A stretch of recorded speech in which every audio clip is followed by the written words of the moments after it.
Asia Down Under, a programme of decadent delights. The melt-in-your-mouth desserts of a multi-awarded pastry chef. Ice cream that's a real dream. And skills with sugar to take to the world.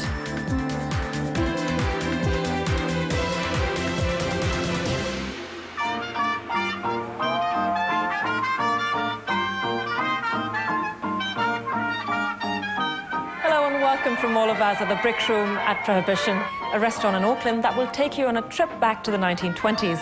Take a look at the decor. Designed as a reprieve from the reality of chipboard and minimalism, Prohibition takes you back to the decorative era of leather, elegant mahogany, crystal and soft, plush, extravagant luxury. And talking of extravagance, just look at this mouth-watering stack of goodies. Prohibition's generous afternoon tea. Serving tea like this is as traditional as it comes. There's ciabatta savouries on the top layer, filled with ham, prawns and cucumber, drizzled with olive and truffle oil. Next down the stack are freshly baked sweet and savoury scones. On the bottom are colourful and beautifully crafted mini desserts. Legend has it that a lady-in-waiting to Queen Victoria, who is credited as the creator of this decadent stack, she found that she had a sinking feeling one late afternoon, so she invited her friends to join her for an afternoon snack. Well, while you're watching today's very decadent programme, we'll be tucking into high tea. Not many restaurants have a dedicated pastry chef, but Prohibition does. He comes from the Philippines, and Glenna has his story.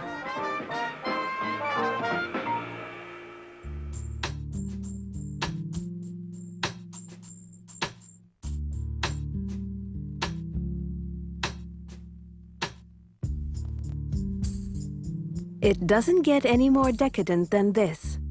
Two swan-shaped choux pastries filled with creamy mousse, served with a nest of spun sugar, braised pears, and a cherry almond tart. Or perhaps a fancy plate of chocolate sculptures with ripe strawberries dipped in white chocolate and dressed in a chocolate tuxedo, almost too beautiful to eat. Surprisingly, these plates of gastronomic opulence were created by a very shy and unassuming man. This is Richard Arboleda, pastry chef at Prohibition on Ponsonby Road, an upmarket restaurant which takes you back to the 1920s.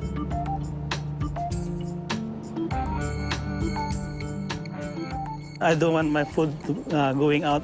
It's not perfect. It should be, because people, they pay a lot of money. It should be perfect. You know, so you have to do it really perfect. And perfection has its rewards. Richard has been awarded New Zealand Pastry Chef of the Year 3 times. It's mean a lot to me, because you have to enter 3 categories like desserts, sugar works, chocolate works, and live cooking. So you have to win 3 categories of those. If you get the highest point, then you win it. And I did it for 3 times. I won it for 3 times. Richard's creativity and expertise are evident in the ever-changing desserts menu of Prohibition.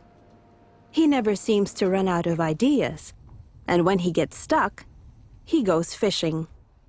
My wife, she loves fishing too. My kids, they love it. So, yeah, it's a good relaxation. Makes your mind really fresh. Like especially on my day off. If I want to think of a new desserts, I go fishing and sit down there. Even though I don't catch anything, I just think of new ideas.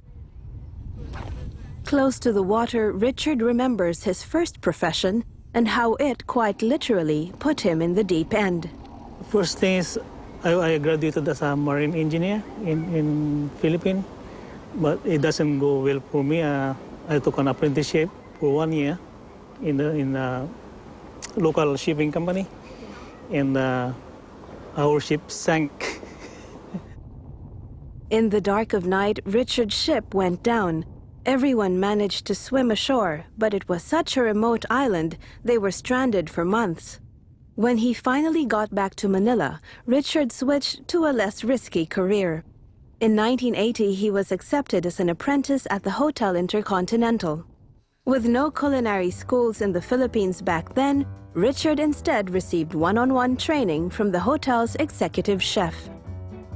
They teach me everything about pastry, like doing bread, pies, and all the cakes and chocolate works, things like that. And they teach me how to do banqueting as well, with all the functions. And my chef said that you are really good, so they continue teaching me until I learn lots of skills. He rose from the ranks. His talent was unmistakable and perhaps ran in his blood. His father was a cook and his two brothers are also chefs. Even Richard's son Ryan eventually followed in his footsteps. I grew up watching him, He used to bring all of his work home. And I used to watch him, do the competitions every year. And, that's the reason why I became a chef, because I was really interested in cooking. Everything he does is just perfection, He's always at home thinking of things that he's going to do for the new menu or something. Very proud of him. I mean, what he's done and what he's achieved in his career is, there's not much people that can say they've done that, So I'm not just saying that because he's my dad, because he's done a lot. He's a very easygoing person to work with. Nothing is too difficult, or it's always yes. If you ask him, oh, I can't do that. He never says that answer, no, we can't do that. So he's a very easy person to get along with, very mellow, and just gets on with the job. It's Richard's can-do attitude and love for desserts that will ensure he'll keep on creating these beautiful works of edible art. Creating is the most challenging. But if the guest is happy, then it's like you're in heaven.